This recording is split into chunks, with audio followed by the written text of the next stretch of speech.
Hello folks, it's your friend Bernie here and welcome to another Visionaries podcast, which is one of the podcast tracks on here on the co-working values.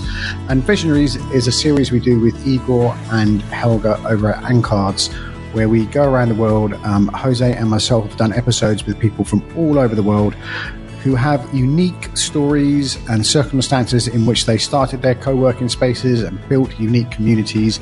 And this week we're with Shamena, who is in Cowo&Crèche, which is in Alexandria in Virginia, in the United States. And it's another story of people that built and opened a co-working space by accident, in air quotes, during the lockdown, because they found a need and they knew and believed that other people would have that need too.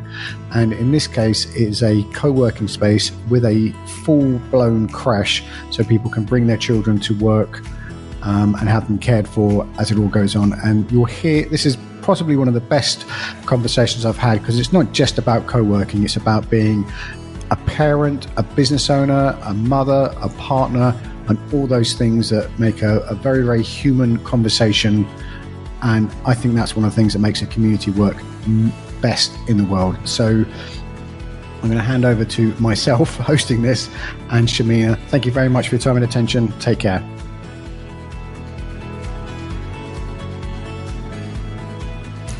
Hello, folks, and welcome to this week's edition of the Co-working Values podcast. I'm very excited for another one of our Ancards Visionaries podcast, where Helga jets us around the world to find people that are doing great things in their little co-workers or big co-working spaces. I don't know what size it is, sorry. So we've got Shamena from, is it Alexandria? I should have looked that up before. It is Alexandria, Virginia. Yep. Is it in Virginia? It is.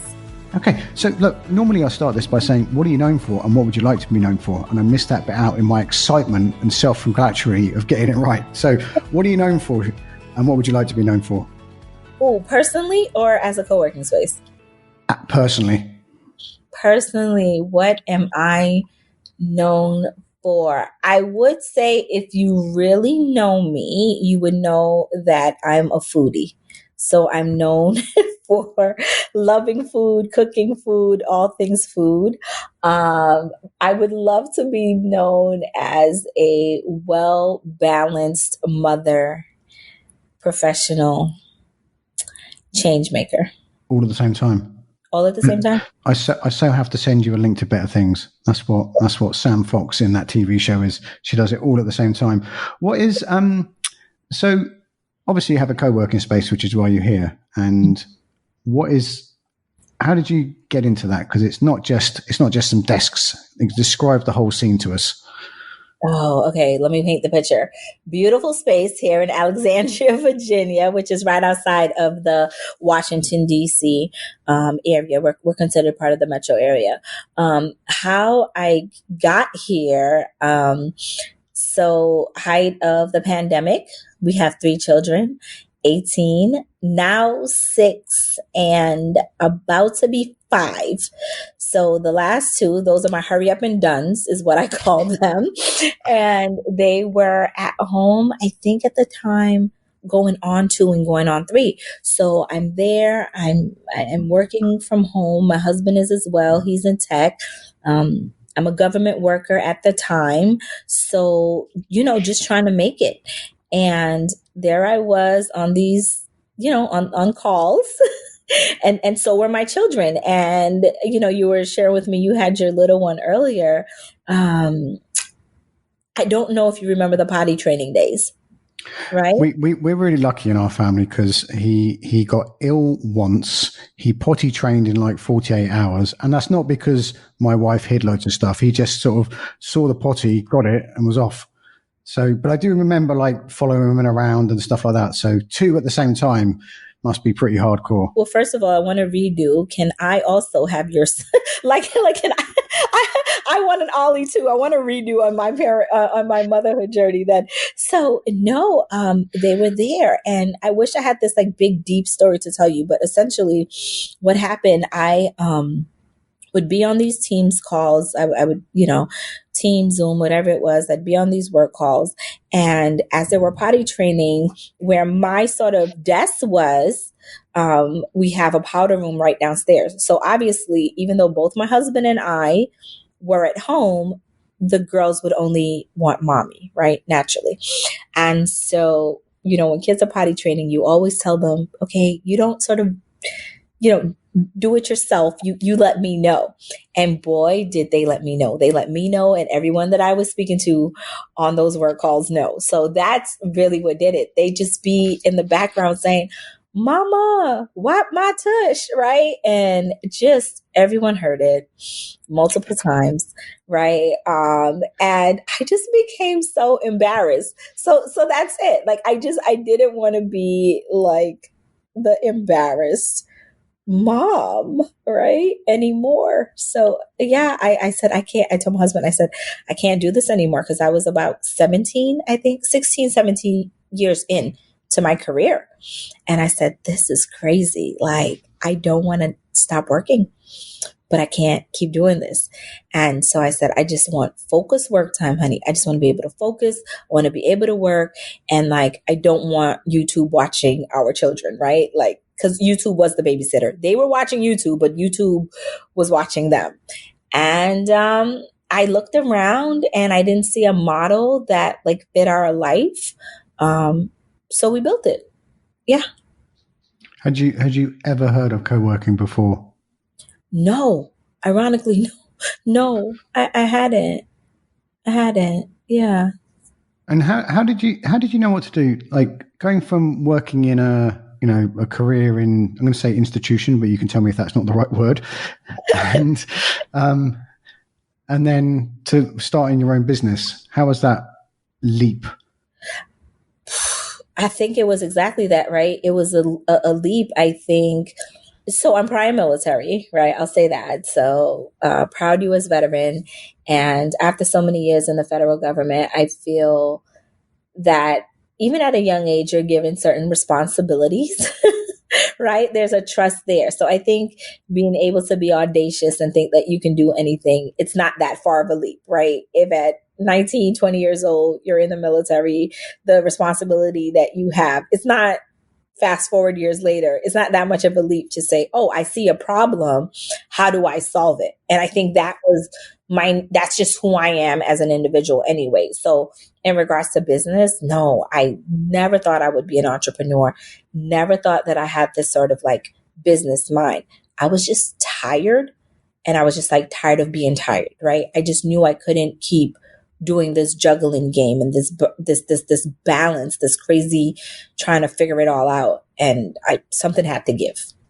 So is there something like that? You weren't in like a Navy SEAL or anything, were you? Like sometimes I talk to people when they're like done something amazing and they've kept it quiet till this part of the conversation. But like, is there something in the beginning of your military training that like, I know not is there, but like what in the beginning of your military training helped you start this co-working space? I don't think that there was anything like particular that I could point out. I think it's just knowing that there were things that were presented to me in front of me that I was able to do and accomplish, essentially. So at the time I joined the military, true story, Bernie, I was 93 pounds. It's documented. So here I am. I think I was about 4'11", 93 pounds, joining the military. And I mean, obviously, anyone in the States will know we all joke around. It's not like the Air Force training, especially back in the day, it was necessarily the toughest training, granted.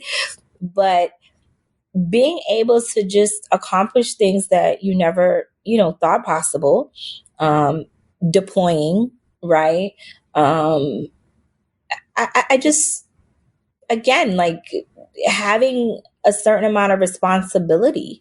I was in finance. You call it a finance troop. I was a finance troop at the time. So, I mean, looking back at it at 2021, being in charge of essentially like multi-billion-dollar payroll, all of these different things, Wow. It just gives you these little seeds of course it's possible. of course you can do it. Why wouldn't you be able to? That's really interesting. So what did So how easy was it finding the building? It was not oh my gosh. Oh, this was, I would say, the most difficult and heartbreaking part of the process was just finding the right space because so backing up, Bernie, it's just my husband and I, right? This is it. There's no big investors. There's no sort of someone guiding us. It was me just telling my husband, hey, honey, I want a focused workspace. And I think other women would benefit from this essentially, and just going from there.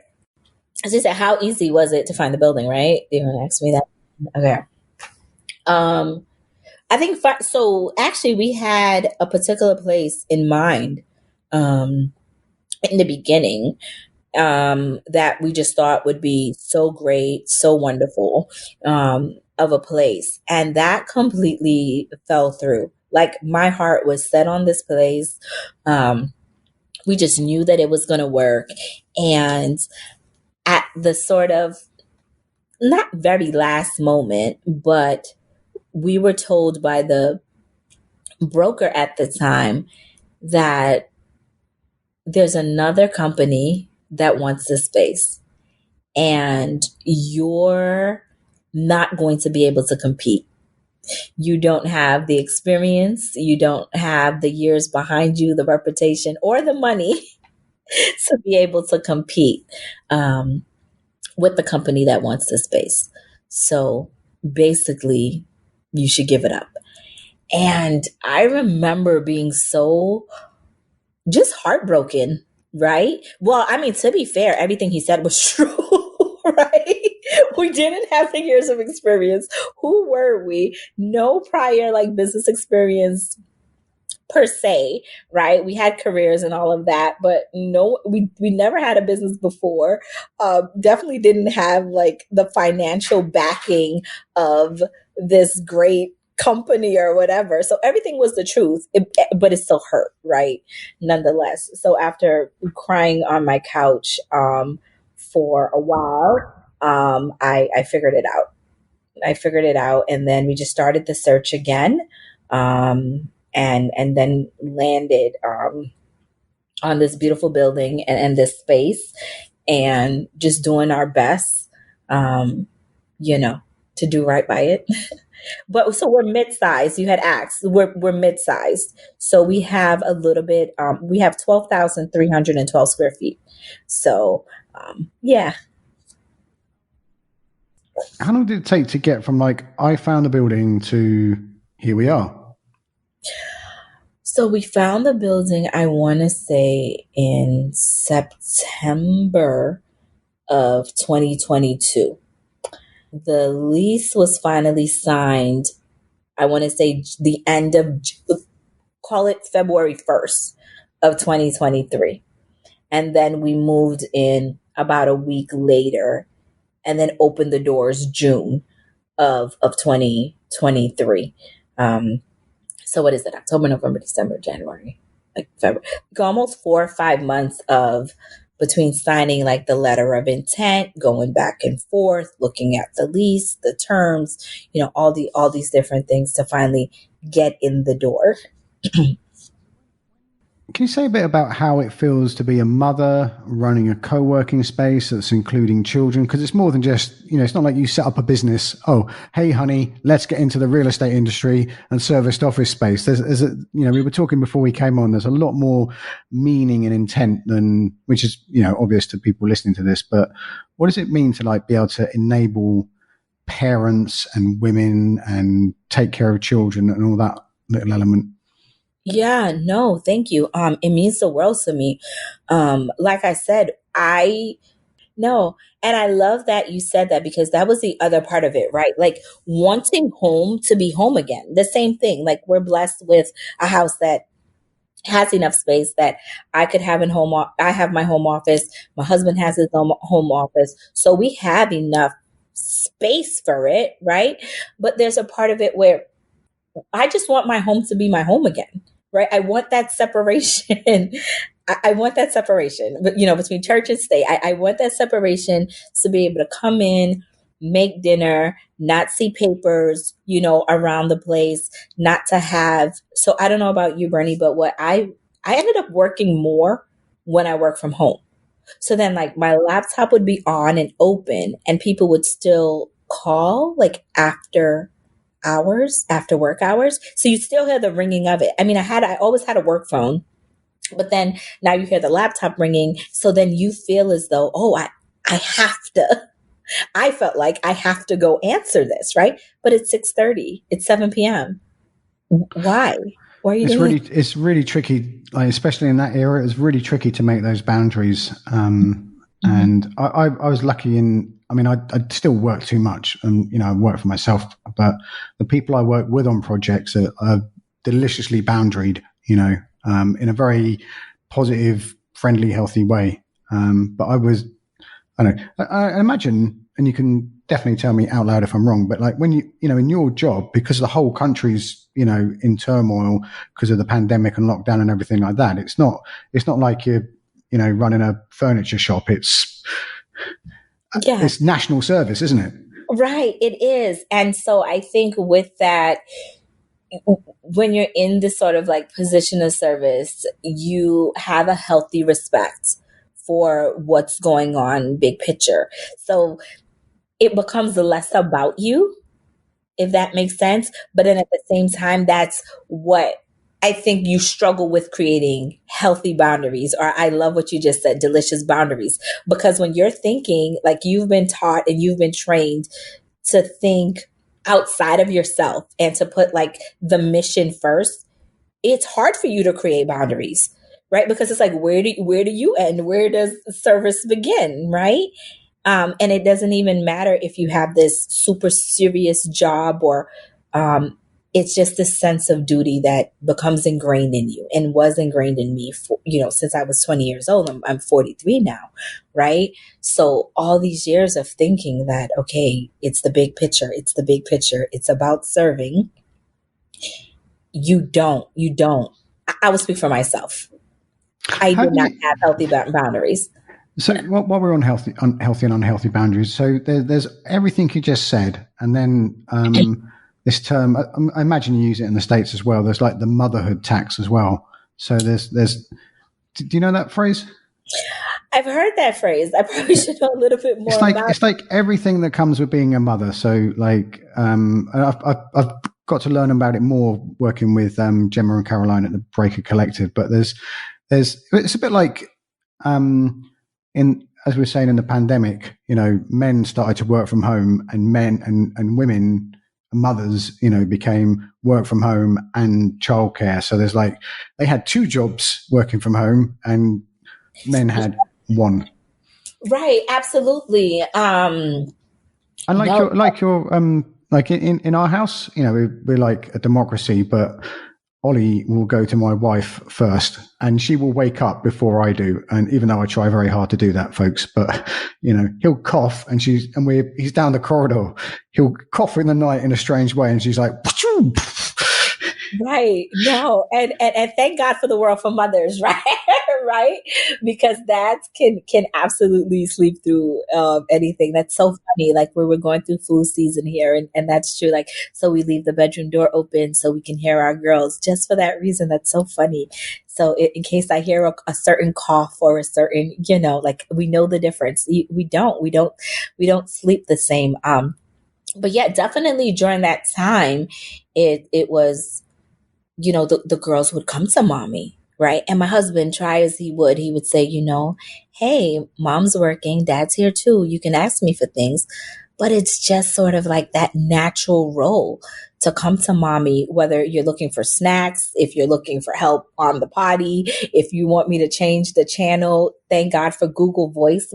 We train them how to just like press the button and say Paw Patrol, right? Just press here and YouTube will take you. So they did catch on fast to that. But yeah, I think I shared with you even before we got on, like making all of the meals, right? So now you're home. So I'm trying to figure out breakfast and lunch and dinner and laundry. And, afterwards, after you did log off because you felt guilty because most of the day you weren't around them, it becomes, well, now we have to cuddle. Now we have to talk. Now we have to, have story time and all these things. And, let me say this though. So we have our 18-year-old as well, right? And Aiden was born, and then I left the military shortly thereafter at that time. And, I missed a lot with him in the beginning. Like, I missed the first steps. I missed him calling me mommy, right? I missed all of those things. Well, my mom, took care of him. So he called her mom, right? And these things while I was working and building my career. So being home with our little ones, the last two, it was wonderful. Like, I got to see their personality. I got to, see the first steps. I got the mama and the mommies, even though they said data first, right? I'm not resentful at all about that, I guess. But I got to be around them and learn my children in such a beautiful way. And so it wasn't just about having focused work time. It also showed me the flexibility of being a working professional, being a working mom, but also having, I love this term now, having this delicious balance, right? Of being able to just be around them, right? I didn't want to do the whole daycare thing anymore traditionally and drop them off somewhere. I don't know how it is how it was in the UK or how it is in Spain, but in this Washington, D.C. area, traffic is horrible, right? It's the commute is terrible in the mornings. And so it's always this thing of like, you're having to like drive, depending on where you live, drive to drop off at daycare, right? Then you get to work, and then now you're like driving, trying to hurry up in time to get there, right? To pick them up. And so you're in this frenzied state. And I knew that was something that I didn't want for myself as well. So Cowo&Crèche, like being here in the space, I can have work time. I can go down, the hall if I want to see them, have lunch with them, speak, you know what I mean? Just see them, check in on them. It's super precious. Like we have, when we moved from London to here, there's just so much more time because the intensity of a city like London or New York, and imagine Washington, is significantly different to here. And I remember my friend Mark, when Ollie was first born, said, just pay attention because it goes so fast. And, that's enough on its own, isn't it? And you need more time to pay attention. You need more headspace to be able to pay attention, and you need to have that time to be able to pay attention to your children evolving. Right. No, absolutely. And we see it now because, like I said, so we have one that's a senior in high school, right? And then we have one that's in kindergarten, right? So I'm dealing with like college applications and ABCs all in the same evening, right? It's crazy. And with one last question is, with the co-working and creche, this is a really weird question, like how did you know it was going to happen? How did you know it was going to work? Like, because it's a huge thing to get a building. Opening a nursery on its own is one thing. Opening a co-working space on another is like it's a lot to. There's a lot of moving parts, is what I'm trying to say. How did I know? Well, I'm a person of faith. That's just it, right? So I prayed. I prayed about it, and I had a sense of peace. I mean, obviously, I did my market research as well, but I don't know. It made sense to me. Like this is an issue. I figured that there are enough families, enough women that were sick and tired of being sick and tired, that wanted to be the best professional that they could be, as well as be the best mommy that they could be. And that's what I'm banking on, right? I don't need 50 million, right? I don't even need 1 million. I just need enough, right? According to my build out to make it make sense. And I think that, right, if you build it, they will come. and that's just been my philosophy, that it's going to work because it's a legitimate issue. And I'm working really hard at solving an issue. And in doing so, trying my best to exceed people's expectations. That is a beautiful way to end. Where can we find you online and anywhere else you want us to be found? Oh, okay. Cowo, we're at www.cowo&Crèche.com is our website. We're Cowo.Crèche on Instagram, Facebook. Those are our handles. We can put all those links in the show notes, folks. Thank you for a beautiful interview today. I really enjoyed that, and the other 4 hours we spent chatting beforehand. So, ladies and gentlemen, if you go to your nearest search engine and type in European Co-working Assembly or Co-working Values Podcast, you can find us all here. And there's lots of interesting, I think they're interesting anyway, because, me and Emily and Jose have done them, about people running community-led, community-focused, neighbourhood-focused, parent-focused co-working spaces all over the globe. And wherever you are, be careful out there. It is a jungle.